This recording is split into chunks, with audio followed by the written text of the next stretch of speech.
Well, he is entitled to do that. And everybody should listen to everybody who has anything to say about race, racism, or counter-racism. VGQ. And ask questions about what is to be done. That includes me. Neely Fuller gets in and talks about this, and the white supremacist this, and the white supremacist that.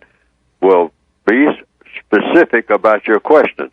After Neely Fuller or anybody else gets through talking, even if it's a white person talking about race, racism, or counter-racism, say, okay, what should be done? What should I do as an individual?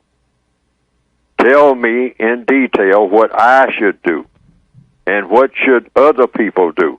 What should white people do? What should non-white people do about solving this problem? Starting with today as an individual person. What can I do, sir?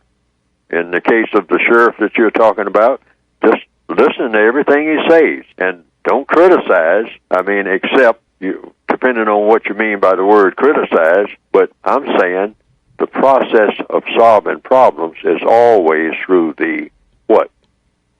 Questions and answers. Questions and answers. So after he finishes saying everything he has to say, even if he talks for 2 hours, talking about how terrible black people are acting and all like that, that's fine, because he may be telling the truth. I mean, try to find out, first of all, if he's telling the truth. That's the only criteria you go by when someone is speaking. Then you go into the question.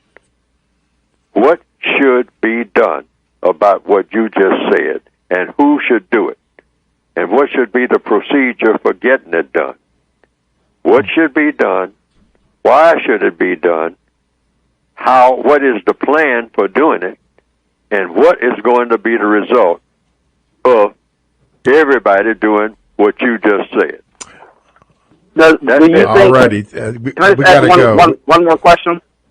Yes, sir. Do you think that anything physical should be done to this person? Should a black person try to do something to him because they feel like he's hurting the black community? Absolutely. Should we be the judge, jury, and executioner here? No, right, thank you for your call. Absolutely not. I just said VGQ. He's entitled to say anything. He's a victim. If he's black, he's a victim of racism. So he's looking at everything from his viewpoint. He's entitled to say these things. He's entitled to say these things. That's victims, VGQ. Victims guaranteed qualification. He's qualified to say these things. Alrighty. No one should try to say that he shouldn't say these things. Okay. I mean, he's not qualified, but you can ask him questions about, okay, you say what the situation is, I guess. Maybe he made suggestions about what should be done. Well, listen to those suggestions and see if it works. If it works, do it. If it doesn't, go back to him and say, well, that didn't work, Sheriff. Okay. So what do I do now?